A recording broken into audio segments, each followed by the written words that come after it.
Hi everyone, this is Art from English for Everyone, and today in this video we're going to talk about an English idiom. And this English idiom, idioms are sometimes very poetic and different from everyday speech, but this one is not. If you play with fire, you'll get burned. That is a conditional sentence type 1.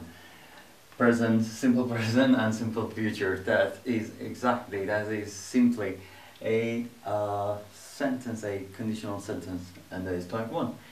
We really use this structure every day for other situations as well, but this gets used idiomatically, and we talk about when there is no fire or anything like that, we also mention this. And by fire over here we mean something dangerous. Okay, so if someone's involved with something dangerous like drugs, like I don't know, any harmful relationship or anything that is dangerous to the person, we might advise the person that if you play with fire, what you're doing is like playing with fire. Okay, we're telling the person that if you do that, if you play with fire, if you continue what you're doing, or if you start doing what you're thinking of, then this is what you'll get. This is what you will face the consequences. Okay, so this is it. So this is to advise people and tell them that if you are involved in something dangerous, that is the result. So you might have the same thing or something completely different, but meaning the same thing in your language. I would be glad if you comment down below this video and let others know about this. And if you have any examples, I'll read you my examples, then you can tell me you can make some examples and write them down below this video so that others can use your knowledge as well. So let's start. Let's look at my examples. My first example is a direct speech, a quoted speech from Joe. Joe said, "I have no sympathy for race car drivers who get injured. They should know that if you play with fire, you'll get burned."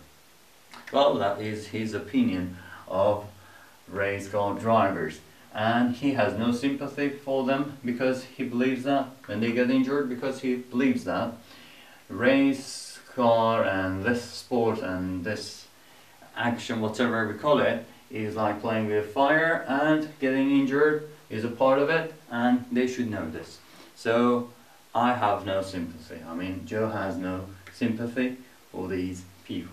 Alright, okay. My mother always told us that experimenting with hard drugs was playing with fire. As you can see over here, the person mentioned, the writer of this sentence, is not completing the idiom and says it's like playing with fire. Okay, was playing with fire, so we don't complete this, and that is clear because in this case we're not talking about a real fire, we're talking about drugs, okay, hard drugs, and that is a simile. That is what that mother makes it similar to. Says this is like and similar playing with fire. So when even the idiom is not complete, that is totally understood, and you can just mention the first bit. That is enough, and that does the job. Okay, and now let's look at the third one. Don't you know that you're playing with fire when you get involved with someone who is already married? Okay, so this sometimes the fire is that is something that you do, and fire is dangerous for you, and this will make you burn. Sometimes when you play with fire, you make others burn as well, and this is one of those areas, one of those situations. And you might be a danger to a relationship. When you get involved with someone that is married, you are involved with a life, you are a family, okay, a couple or a family with kids. So you can be a danger to your life, you might play with fire and get burned, or you might play with fire and burn the whole family or burn the whole household. Alright, so this is it. You can use it, you know, you can change it based on the situation. So you might just use the half of it. You might say that was like playing with fire, that is like that, that is playing with fire. So you can change the verb based on the situation of the sentence, based on the timing of the sentence. You can give it a ing to show that this is continuous or whatever. All the grammar stuff that you know, you can just use in this thing. Okay, some of them are just fixed, like no pain, no gain.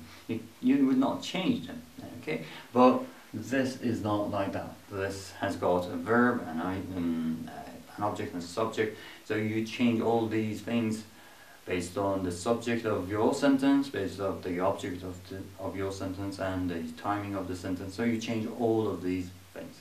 So this was today's lesson. I hope you have learned something from this, and I'll see you in the next video. Have a good time, and I'll see you then. Bye!